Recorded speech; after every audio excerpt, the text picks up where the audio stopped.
Hello, everyone. As you see, this time I'm not alone. I have a wonderful company, and my company is Manuel Acosta, friend and colleague from Czech Globe. And I think I'm going to give Manuel space to introduce himself because the last time when I did it, I made mistakes. So I will just introduce Manuel by the fact that he's senior researcher in Czech Globe, and he will talk later a bit about his topic. But why I invited Manuel for this interview was because he was also, apart from friend, my client, and I kind of inspired him to apply for quite a big project application. And the other day when we talked about something else with Manuel, it was really nice to hear that he kind of, even though the project was highly rated but was not funded, but he still could see a lot of lessons he learned from the whole process. And I thought, wow, that's exactly what I like about the fact that we have to write projects, but it's always good to look at the whole process and also see what you can learn from it. So suddenly I thought, wow, let's talk about what Manuel learned from this experience, which we have to go through, because if you work in research, you simply have to apply for project proposals. You need to try to get additional funding. But you can never kind of have guarantee that you are going to be successful. So what to do in order to avoid frustration from not being successfully financed? That's sometimes a great challenge for us to stay motivated and keep on going, because, well, that's the research life. So this is what I thought we could talk about today, because I think this is the greatest thing we can get to learn from each other, from the experiences, and just to see what we sometimes don't see on our journey towards research financing during this, the whole process of applying a project. Sorry, now it's a little bit messy. But anyway, the point is that before I will start to interview Manuel, I thought it should be fair to introduce a bit also my experiences, because actually then we are going to be a little bit on the same level. So now I am going to share with Manuel my short story about how I write it, how I started with writing projects. So there is going to be, because I'm hopefully, what's the proper word? I'm just a terribly visual person. I just like drawings and images, so I struggle with words. And that's the reason why I thought that I would introduce my project experience with drawings. That's something that's very near and close to me.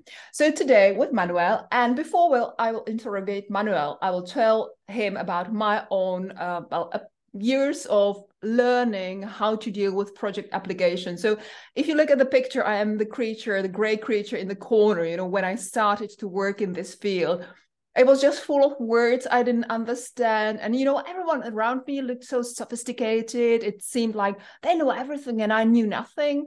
And I can still remember this feeling of like being so unexperienced and so small in the world of project writing and project application and all these politics and calls for proposals. So at the beginning, I kind of kept on listening to all what I heard from all kind of trainings and presentations. And as you see, the expression of the gray creature, this is me. Like I was sitting there and I thought, oh God, what's this? Wow.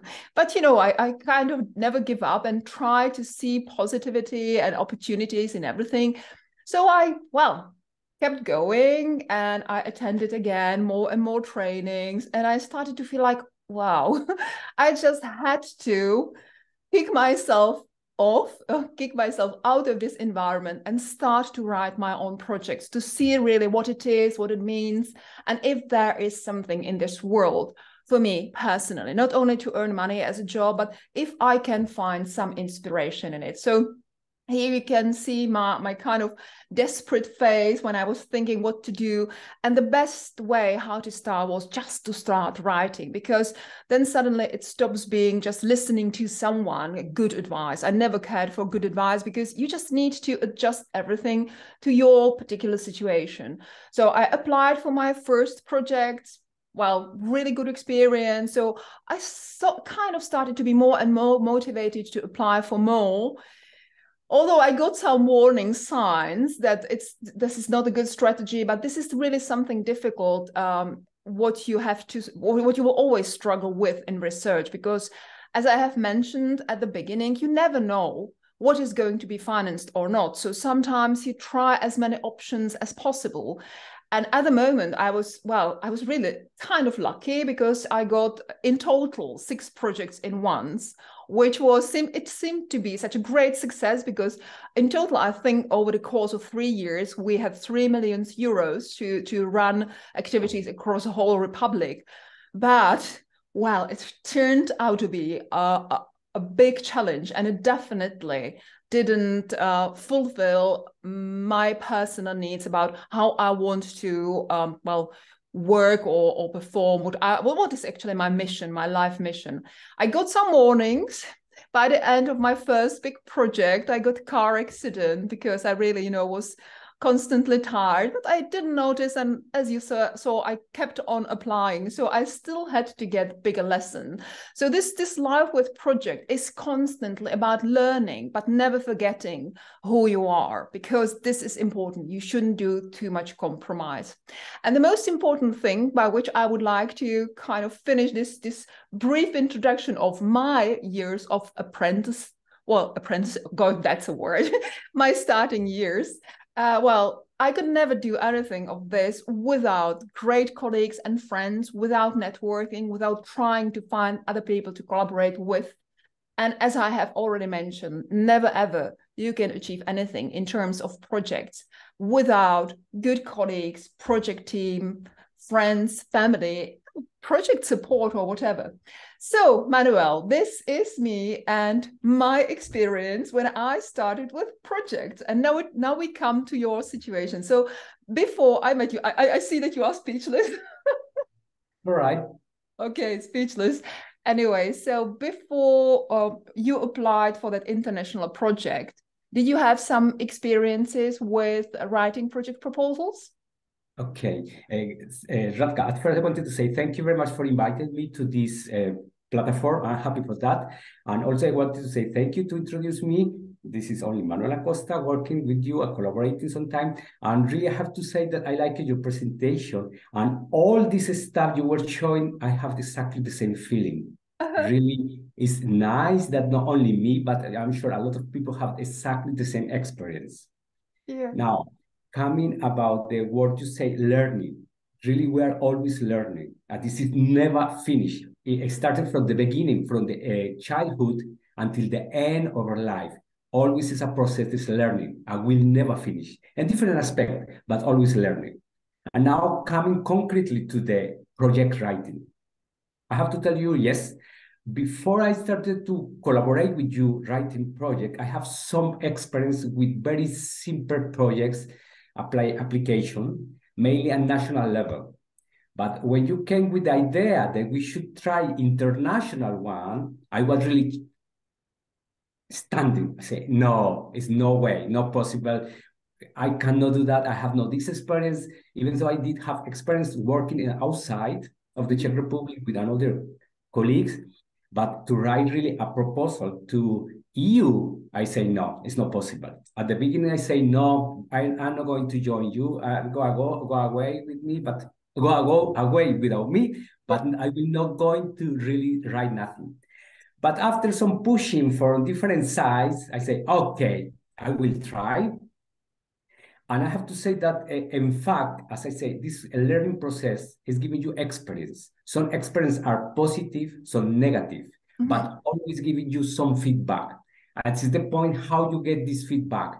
As a way, you get new knowledge, new possibilities, and the most important, how to improve yourself. I have to say that this first experience I have helping with your help was ITN in the frame of Marie Curie Actions. There was an international training network. If you remember that about that. And the tricky thing was at first to get the consortium. Who I would like to collaborate. And this is one thing. The second thing, what I can get from them, from the point of view of transfer of knowledge. This is really important. And the third part is really they would like to collaborate with me. Then we are starting to use the word you already use, networking, starting to reach for the people who can really help you to improve, to find some new knowledge. And this was happily for me easy because I have really a huge network in different countries because my experience regarding about my topics. And it was easy to find this kind of consortium, happily for me. And also was nice that almost, I can have to say, all of them were willing to collaborate in this kind of writing or this kind of collaboration and proposal. This was very positive at the beginning as feedback. Yes, all of the consortium say, or the partners of the consortium say, yes, we want to help you, we want to collaborate, we want to go for that. It was very positive. Then started the difficult things. Even though all of them say yes, but when it started really the writing, the thinking, the brainstorm, it started to be difficult. Not so much people is willing to provide you help with that or support. You were supporting us happily for us. You were getting us some ideas, some points how to improve, but was not enough really. As Radka said at the beginning, for this kind of projects, you have to have colleagues, friends, people to support you, because only for one is really hard. The second thing I wanted to say regarding about writing is you always have to expect two answers, yes or not. You have to be positive.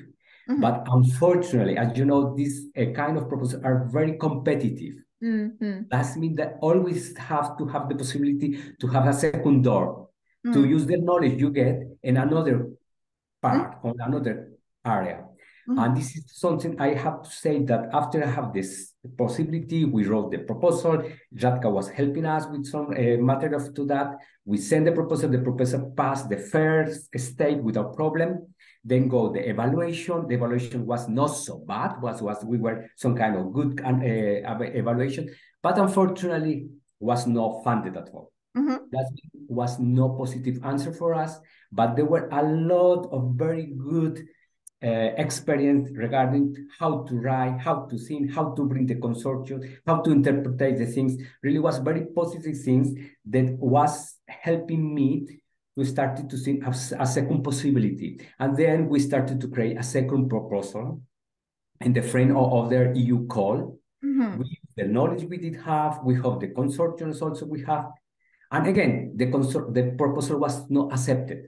However, also we have very good feedback from the reviewers, but it's not enough money for everyone. But we have to feel that we have to carry on. It's no point to say no more. More or less, this is our experience so far with this kind of project writing. Wow. So what I really like about this, with that second project proposal, you didn't wait for some kind of external push. You already were able to find yourself some kind of space and ideas, which I really admire, because this is something what I always intended with my colleagues and clients, just to give inspiration, because it's always up to you to find your own way. If someone gives you great advice, it sometimes end up like it doesn't work for you. I remember when I got some great advice and then I ended up in some problems based on this advice, but then it's your problem. No one is going to help you in the trouble. So I always think that you have to be really in tune with what you are doing. So at the beginning when we met, I just felt your network was so strong. And, unfortunately, this is life. You need to apply for funding. So I thought, okay, let's be a little bit more ambitious, because what I felt from this international collaboration, it somehow gave me always a little bit more than national funding.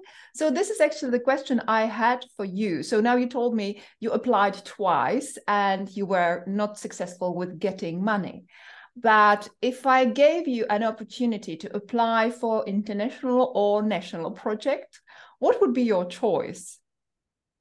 I have to say that, as you were asking, yes, these two opportunities I have to write and to get this kind of possibility to create this kind of project give me more inspiration for me, give me more experience. And I will say, yes, I will try even for third or fourth time if necessary, because I found it's possible. The only thing is how to improve this proposal, this writing, or the best thing, how to bring really an innovative an exclusive idea. But for that, you have to have some kind of really collective or some kind of support to get really to the right point. However, I will say yes, I will try even for third time, because in fact, the first time was difficult, hard, because even was during Christmas time. I remember it was really tough Yeah, time.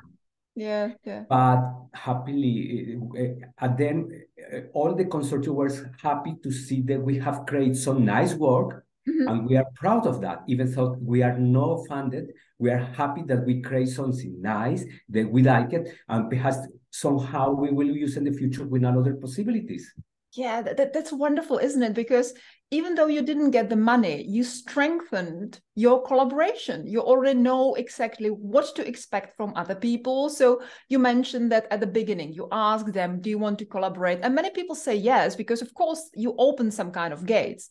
But at the moment when it comes to work, then you suddenly see what the yes actually meant. If the people are willing to stay with you working during, for example, Christmas time, sometimes the calls deadline is just after the Christmas. So yeah, and this is the moment when, and actually this is what this channel is about, meaning of concept. So whenever someone tells you yes, what does it mean? You need to ask yourself. And once you get this experience, which just Manuel mentioned, you already know what it will bring, this yes. I will ask you for a lot of information. You will have to be active. I will need you in brainstorming. And if you don't have time, I always say to my clients, you know, these are the first kind of warning signs. Whenever someone tells you, yes, I want to collaborate, and then he doesn't have any time to show on a brainstorming session or even to connect online. These days, it is so easy to meet with someone, even who is and at the other part of the globe, it's easy to do it. Okay, sometimes you have to adjust your sleeping rhythm a bit, but still it's so easy, cheap, and possible these days. And if your possible partners in projects don't do even this, I would always be so careful in collaborating with them in future. So this is something that I have learned. And what I have also learned is particularly that people who are really eager to collaborate, then don't do anything. But what happened to me was like 3 days before the deadline, suddenly I got so much feedback, what should be changed and what should be improved. And you know, it's so huge, it's so big, it's so complex. I can't make big changes 3 days before the deadline. It's simply impossible. And to me, it felt so frustrating because I invested so much time, so much of free time as well to create some good project proposal. And suddenly at the least suitable moment, you get what you were always asking for the whole process.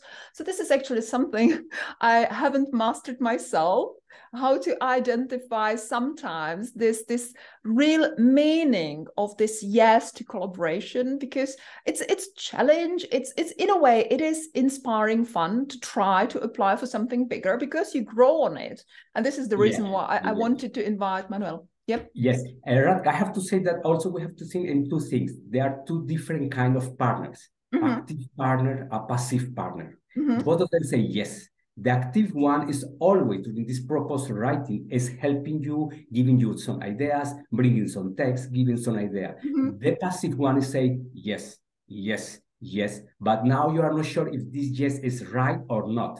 Therefore, really, you have to be careful because yes doesn't mean this correct.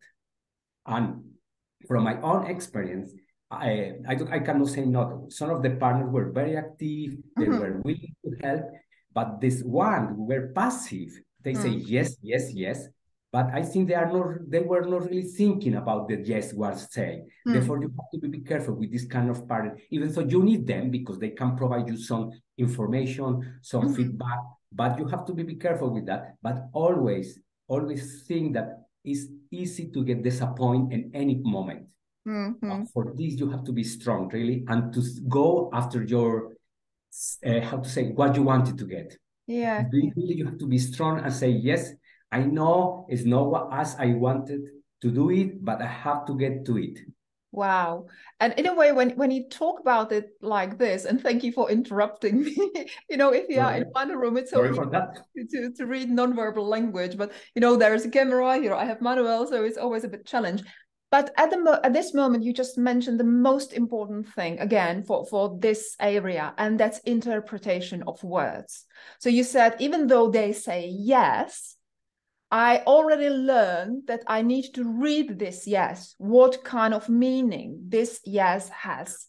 And if it's not kind of backed by actions, I already see it's kind of weak yes. So it also helps you when you think about the project strategy. Well, do I want to rely on these people for the future or not? Sometimes it led me to decisions like to not to allocate too crucial activities to these members of consortium, because you just never know what will turn up later.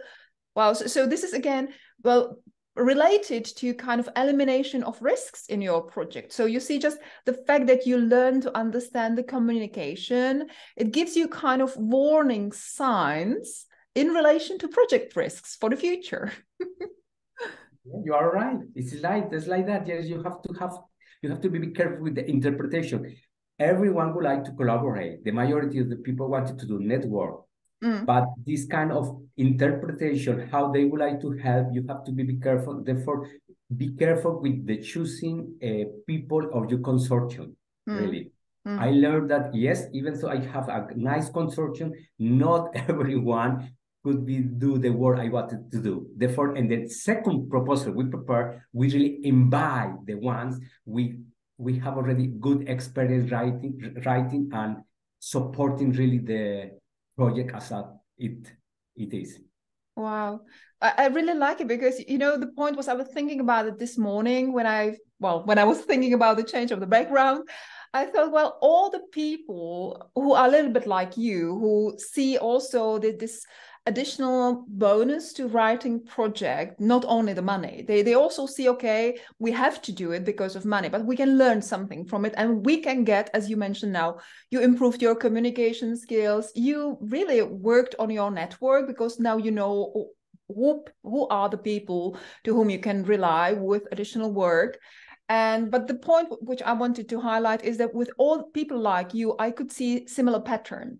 Even though they were not successful with the project I helped them with, later on, they found some different opportunities and they managed to achieve what they wanted to achieve, because there was a strong motivation and kind of like passion for the topic. And it somehow opened the new gates, even the gates you didn't expect at the moment. So any gate that was open for you by this?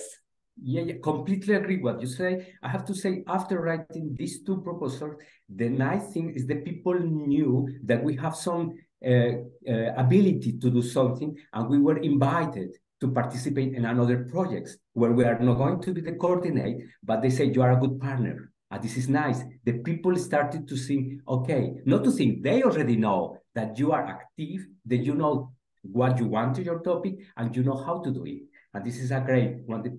People is taking you in account to do new things. Wow. I think it's very positive.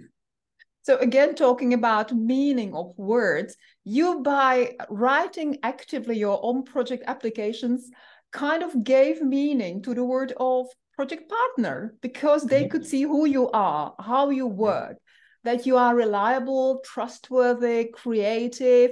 Even, being positive is important, because as you said, it is challenging, it's hard, it's not easy. So to stay positive is an important, asset, I would say. Being always positive, because it is going to be hard. Yeah, of course. It's always this kind of relationship entre anyone. It's always try to be positive, even though it's not easy sometimes because the situation is hard. But also a nice thing is that you have to be, how to say properly in English, and very polite, because you have to know how to communicate with the people. I think even assertive assertive. This is the word I was looking for. Yes, assertive, because sometimes I was communicating with very high scientists that really they are a huge capacity from international point of view, and you are writing to the information, and you didn't get any feedback. Now you have to go for second time, and then for third time, and then even you have to call them. but you have to be polite and to say, yes, it's my mistake. I have to call you because I couldn't get the information I wanted. But the people understand it's their mistake. But you have to say, sorry, it's my mistake. You have to know some kind of psychology, how to communicate with each of this consortium. Yeah, and this is what I love so much. Sorry to be so positive about, you know, meeting people like you, because you see what all you were able to learn based on this. And you know, when because I probably you know my story, I tried to get so much money to provide researchers with training opportunities, but I was always struggling with the point that, okay, we had trainers for project management, communication skills, but I think many times people just don't see the value of these soft skills unless you start to try. Then you see, oh wow, I could use this knowledge. Or as you know, now you talk about psychology, assertivity, communication skills. So it's a lot you do actually, but before you start to experience it in real life, sometimes I feel that it is difficult for people to see the value of these trainings. What do you think about these theoretical trainings and then the real life and being able to recognize the value in them? In fact, you are right, Radka, about this possibility, because one, the people we are thinking about the communication, psychology, they said they are human science, and I'm really another kind of scientist who is taking more about, I don't want to say, but more about reality. And a lot of my colleagues, some above or in national ways, where they think it's not so important, this kind of soft skills, but this is really important, how to get all this training and knowledge, how to communicate with the people, how to work with them is essential to really create a nice good group to collaborate. It's essential, really. Wow. We're human beings. Thank you for that, Manuel, because I had about the same feeling, because the social sciences are most of the times, you know, for natural scientists, it is difficult to look at them because they don't have the kind of hard data. You know, you can't measure is he a good collaborator or bad collaborator. There is really no scale. It's kind of fluid, and it is really an art. So, well, like all the great scientists and artists like Leonardo da Vinci, so he was scientist himself, very technical person, but at the same time, he was also an artist and he explored, he was curious. So all these kind of features that we sometimes don't value, the curiosity. Actually, do you value curiosity? What about curiosity? I like it, the curiosity. I'm very curious, I have to say, even not only in science, but also in private way. I'm very curious about new things, about new learning, about reading new things. Really, I am. But it's natural thing. You cannot get it by the way, but it's given. I don't know how, but it's given. Yeah, actually, this is obvious. This is something we have in common, a terrible curiosity. I think that when I was thinking why I was able to survive 20 years in this environment, because honestly, I have problems with reading too many documents. It was always a big struggle to me. But I think my terrible curiosity always made me go further, because then I met people like you who had their interesting experiences, different areas in research, so I always could learn something back and get inspiration. So I got so much inspiration from meeting people in different scientific fields. So talking about different scientific fields where you inspire yourself in your own research. By the way, now it's the time to tell what's your research field. Yes, I am mainly working with things regarding climate change, more related to the monitoring of greenhouse gases at different ecosystems. And I'm concentrating more and then the fluxes, how to say properly, and the respiration, how much CO2 is coming from different components of the ecosystem. Depending if it's forest or grassland or cropland, we are investigating different components from that. And all this to get a huge picture about the carbon cycle in each ecosystem. And that's it, mainly the main subject we have. I am doing. So probably that's the reason why you don't have a problem with such complex world as project application, because it's a kind of ecosystem as well. So you are used to ecosystems. Yes, these are very complex things. Yeah, but anyway, so we started with curiosity, and now my question was, where you take your inspiration for your research work? Because we all need inspiration. Is it people? Is it reading? Is it places? So what inspires you in your research? I have to say that the inspiration is also some kind of feedback from my people who are around me, my network, and also for the things I'm doing, and also in base of the necessity of the society. It's also it's all this inspiration. Okay, perhaps this investigation or to share this kind of specific topic is needed for the society at first, and also how much is know about that, how deep we should go, and how well is evaluated this kind of topics. Yeah, but this kind of motivation and inspiration is kind of rational thing. But when it comes to Manuel Acosta, who came through Czech Republic from South America, so what inspires you personally? Is it reading? Is it jogging? Is it, I don't know, family? You know, we need also some kind of internal drive. Yes, so what's your internal drive to go further? Yeah, I have to say that it's going to be a little strict, but I have to say the inspiration to this was my supervisor. He was my supervisor, the person, and give me some inspiration that he was curious, or he's curious about the things, and he inspired me to be more curious, to get more proper way how to get this information. I think some kind of inspiration was taken from my supervisor in my studies, really. So if I listen to you, it feels like he's constantly with you, like you are having a kind of in a dialogue with this experience of some kind of. Perhaps nowadays not so much in contact with me, but in the beginning of my scientific career has influenced me a lot about the way how he was thinking and the way how he was presenting the subtopics, subjects we are studying, that I like it. And therefore I say, yes, this is a good way how I would like to realize myself as a specialist. So he kind of was in tune with your values, inner values, and therefore I think it resonated with you as a human being. Yeah, I think so. Yes, I like the way he was introducing me slowly to the science, introducing me the needs that are to be solved, and I get inspiration of that, and then carry on. Wow, that's nice. So you think that was important part of it? It was positive relation, because when you talk about it, it sounds like you had really nice relationship with your supervisor. Yeah. I have to say, always I say, this kind of life is kind of learning process. And this kind of connection that my supervisor and me, and he was teaching me, even though he didn't know properly that I am teaching from him or I getting learning from him, he inspired me in many things and many topics, and I liked that. Wow. So, well, at the moment you are senior researcher already yourself. So do you provide inspiration for your colleagues? I'm not sure about that. You should ask them.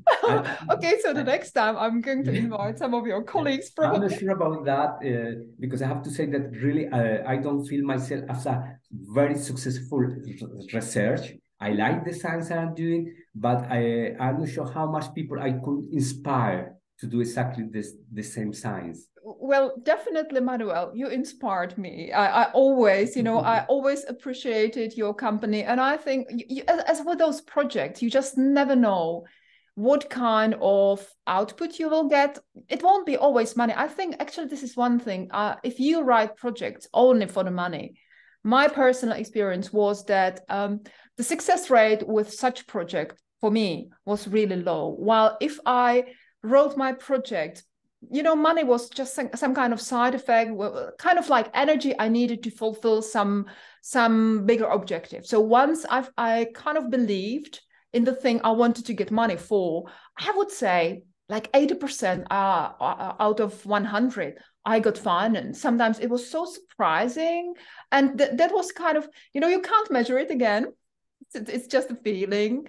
But this was my own personal observation. Whenever I believed in something and I put my own personality, I think it might be probably the way you communicate the whole idea, the choice of words, the kind of logical structure of your proposal, which reflects this strong belief. And the other day, I heard really nice idea. If you don't believe in your product, how can you expect that someone else is going to believe in it?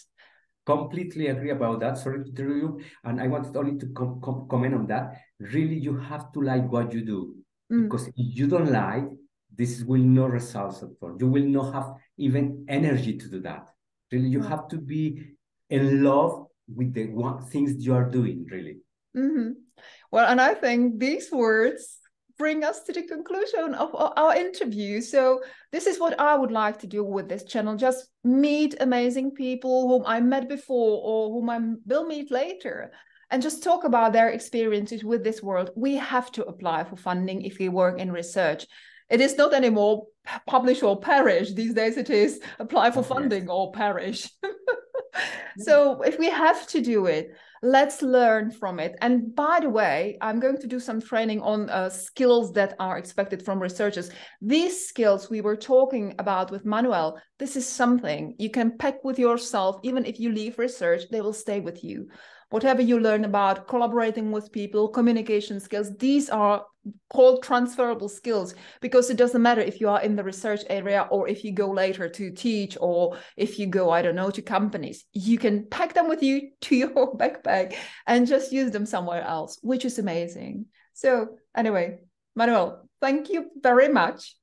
I also thank you very much, Radka, to invite me, and it was a nice talk. I'm wishing you a nice day then.